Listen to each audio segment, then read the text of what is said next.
Hello guys! Cooking time ulit tayo for today's vlog.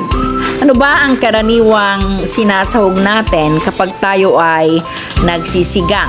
Ako gustong gusto ko ng sitaw na may gabi, na may pechay. Yan ang aking karaniwang gulay na sinasahog sa aking sinigang. Maiba naman tayo for today. Ang ating ihahalo sa ating sinigang na baka ay langka. Welcome to our channel.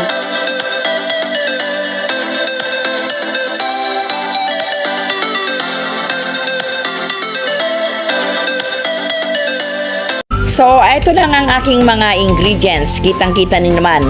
Meron syempre akong buong hilaw na langka. Then, itong ribs ng baka.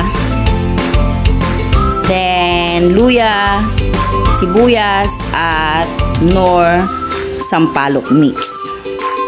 Kapag may available tayong hilaw na sampalok o kaya kalamansi or lemon, pwede na itong gawing pampaasim.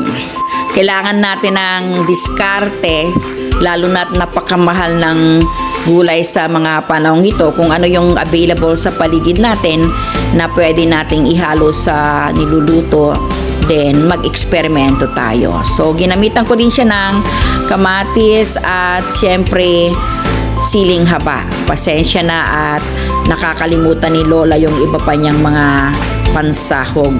Masarap din ang pork ribs o buto-buto ng baboy sa sinigang, di ba? Gusto ko rin yung iluto, basta buto-buto. Buto-buto lang talaga. Yun lang yata kaya ng budget. Yung langka ko guys, medyo mature na siya, oh. Malapit-lapit na siyang mahinog. Mabutian para matamis-tamis. May tamis na may asim. Mas masarap yan sa sinigang. Inalisan ko pala ng buto yung aking langka. So, eto na ang ating pressure cooker.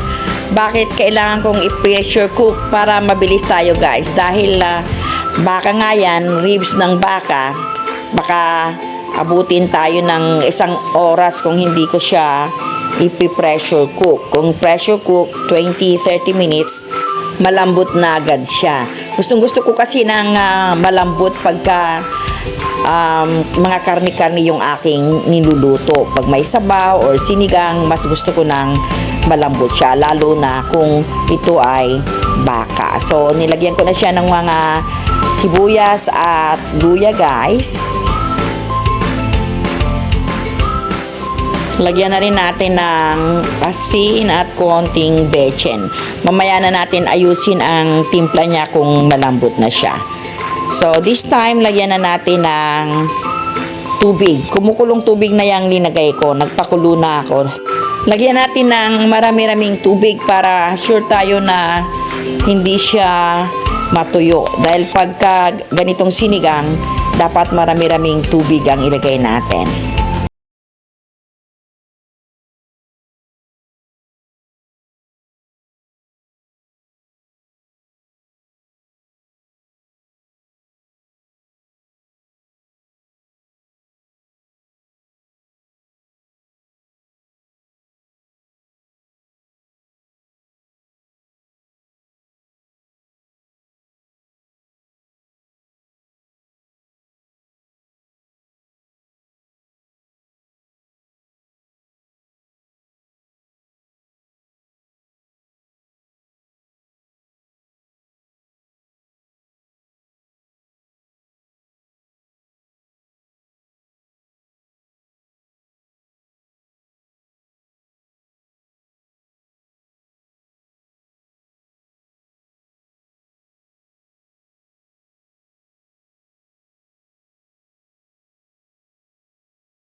Pakulaan ulit natin hanggang sa lumambot na ang ating langka. Yung ating karni guys, malambot na yan dahil tinikman ko na.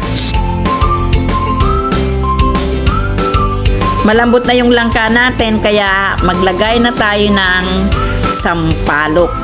Ayan siya. So, lasang sinigang na siya, di ba? Mukhang masarap nga tong aking sinigang na may langka, guys. So, naubos ko lang itong tira-tira pang sampalok. Yummy na siya.